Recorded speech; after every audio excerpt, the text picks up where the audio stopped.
Hey yo guys, what's up? Welcome to Toe Tags Metal Reviews, and today we're giving you our first impressions of Avatar Country by Avatar.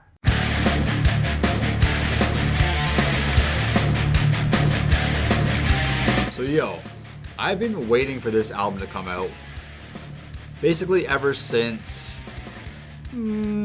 ever since I listened to Feathers and Flesh. And the reason I listened to Feathers and Flesh is because we did a reaction to, what was that video called again? Smells Like a Freak Show. Smells Like a Freak Show, right, which was requested by a viewer.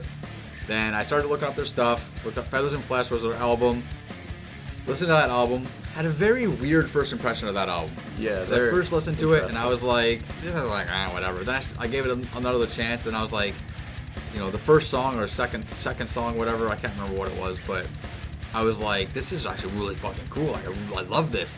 Then the next song comes on, and I'm like, oh, this is weird. What is this? Oh, I fucking love this too. And then every song on that album, to me, sounded like it came from a different band. And it was such a weird experience. But then the more I listened to each song, the more I liked each song. And then another song comes on, I'm like, oh my god, did I miss this before? Like, this is fucking awesome. That whole album is fucking sick. Feathers and Flesh is an amazing album, and I'm hoping, fingers crossed, that Avatar Country gives me that same type of vibe, same type of feeling. Yeah, I have the same feelings as you. We both got into the band at the same time with that music video. Yeah. I did check out Feathers and Flesh, and I think that album's great.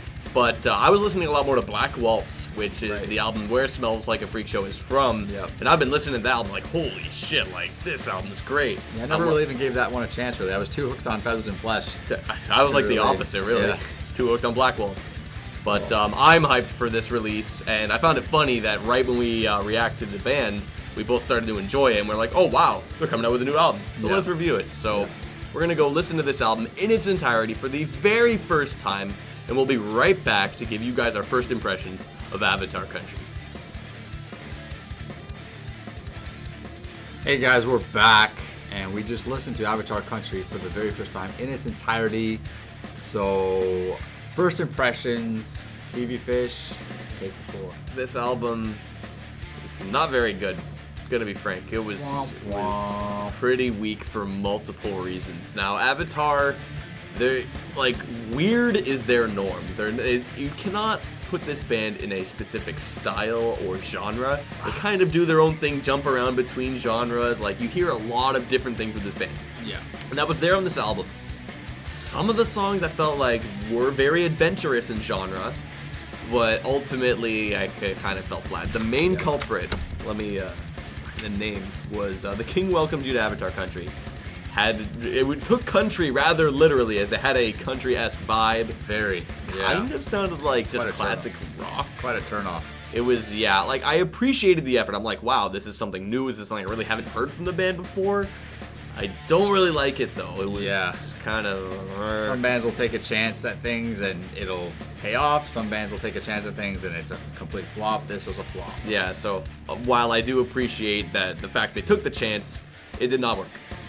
No. The first track was an intro track, which I felt like didn't really set up anything. I feel like with an introductory track, it really has to set up for the next track. Yeah. It was just kind of there, bells, glory to the king. Oh, by the way, every single track is about the king. Yeah. They all feature the king. They all feature the king. The king is very important on this album. That is for sure.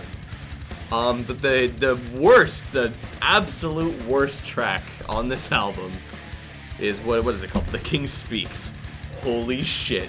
I'm surprised that a track like this could exist. This is 3 minutes of interlude. Whoever idea it was to create this track, record this track, and ultimately put this track on the final album should be fired and banned from making music forever. Like, such a useless track. It's literally waste of time. Like, you know when like you're watching a video and then an advertisement comes on YouTube? It literally sounded like one of those. That's what it sounds like. Like, this guy's gonna advertise something. And it's supposed to be funny. I think it's supposed to be like give you like a chuckle, but it's not funny. If it was like poo-poo jokes. It's literally like there's a constipation joke, and if the whole thing was like 20 or 30 seconds long, that would be acceptable. Yeah, maybe like throw a little pun in there, like a pun, like a little gag. But that was 3 minutes of it. Over 3 minutes. That's overkill. That's ridiculous. It was so bad. Oh my god, that's like, yeah, I can tell you for sure I'm going to skip it every single time. There's going to be no time where I ever say, that's the track I want to hear when I put this album on. Never. So that's a lot of negative, but I'm going to try to talk about some positive. This album, I don't want to say went in hard, because that's kind of a broad statement, but I find that the aggressiveness is definitely present on this album, which is common for Avatar, that it's there. Yep. Which one thing that I think we both picked up on when we were listening to is Legend of the King started with a power metal vibe. Yep. I don't remember the track's name, but the second track after the intro on Feathers and Flesh started with a power metal vibe, and I found that interesting. But then it shifted genre within the song and was a lot more thrashy. I loved it. I like how it sounded. But I'm like, oh, okay, well, haven't really heard them switch genre mid-song before, so that's really interesting to hear that. That was the longest song on the album, too. Just over 8 minutes. Yeah, I felt it was a little too long. Yeah, it was a bit long. It felt like they were taking kind of a chance of having their kind of introductory, like, actual track being that long. But then when you hear The King welcomes you to Avatar Country afterward, you kind of understand why. Yeah. But yeah, that was probably my favorite track, was Legend of the King, because it was just straight up, like, enjoyable. Like, I could listen to that and be like, yeah, this is cool. I enjoy everything that's on it. But yeah, what were your thoughts? Man, this was so disappointing because, like we talked about initially in this video, we both listened to Avatar albums before this quite a lot and loved them and had kind of, I guess, high expectations for this one. Yeah. And it disappointed us right out of the gate. Now, we got to listen to this album non-stop for a whole week because that's how we do it. We treat every album the same. Now, there's potential for things to grow. Absolutely. But out of the gate, I was not impressed at all. There's a couple slight moments, like for example, let me see my notes here. Track number 5, The King Wants You. Most of my notes for this song, negative. I wrote that the songs try hard, like they're trying too hard to be different and you know, experimental and things like that. Wasn't working. Crappy riffs, didn't like the riffs, but there's a couple cool pinch harmonics before the solo. However, the solo sucked. So you gotta find the silver lining. But unfortunately, like the whole thing was just ass. I'm trying to find more positive things in my notes. For a bunch of the songs, I wrote cool riffs, you know, cool intro, a lot of good guitar work on the album. I'll give it that. Some cool grooves. You know, like most of these are just bad, like just super boring, lame intro. Silent Songs of the King, Part 1, which is the 9th track. This track, it was an instrumental, very atmospheric. Now, it started off, I thought it was kind of boring and lame, but then I kind of started getting into it. I was like, this actually sounds pretty cool. This should have been the intro track. Silence of the King. That's actually really smart. That's a good way of thinking about it. Silent Songs of the King Part 1 should have been the intro track. However, Silent Songs of the King Part 2 is a direct follow-up to Silent Parts of the Part 1. It's a direct follow-up, but that is also an instrumental. So you got two instrumentals in a row. Song 9 and 10, the two last tracks, are both instrumental.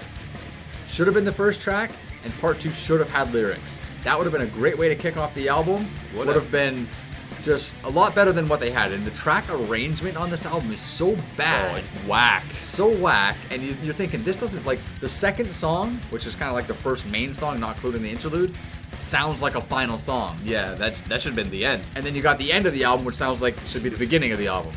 It's totally half-assed backwards. Maybe we should just listen to the entire album from back to, like, just backwards in order and see if it sounds any better. Unfortunately, though, for me, though, there was no song that I liked the whole song. There was always something that ruined every song. You know, a song would start and I go, oh, yes, this riff, I'm getting into this now. Oh, that groove, it's pretty good. Then the singing would start, I'm like, okay, well, that just killed it. That just totally murdered what was just going. And then it might get back into what was doing before. But then, like, they're trying too hard to be something else. They're trying too hard to be their own entity, their own genre, their own something. Where instead, perhaps, they could just keep going with the momentum they had from previous albums, and that's where their identity was. They didn't really have to try to make it, they already had it. But it doesn't seem like this should be a finished album. This seems like a lot of unpolished, unfinished, rushed songs that are just a big, fat disappointment. I feel pretty much the same way. This album, like I had high expectations. I'm like, wow, all these Avatar albums are crazy. I can't wait for the next one, and then kind of dropped the bomb on us. So I don't know, but you know what? One thing I was thinking too is like I just spent a whole week listening to Holographic Universe by Symmetry, so my mind frame was in a certain zone.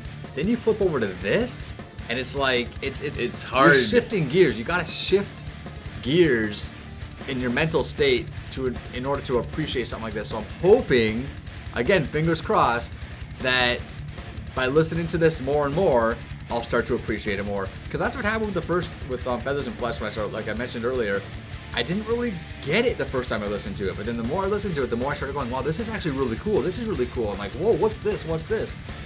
I don't think I'll have that same feeling with this album, but I'm hoping that I at least to a certain extent do.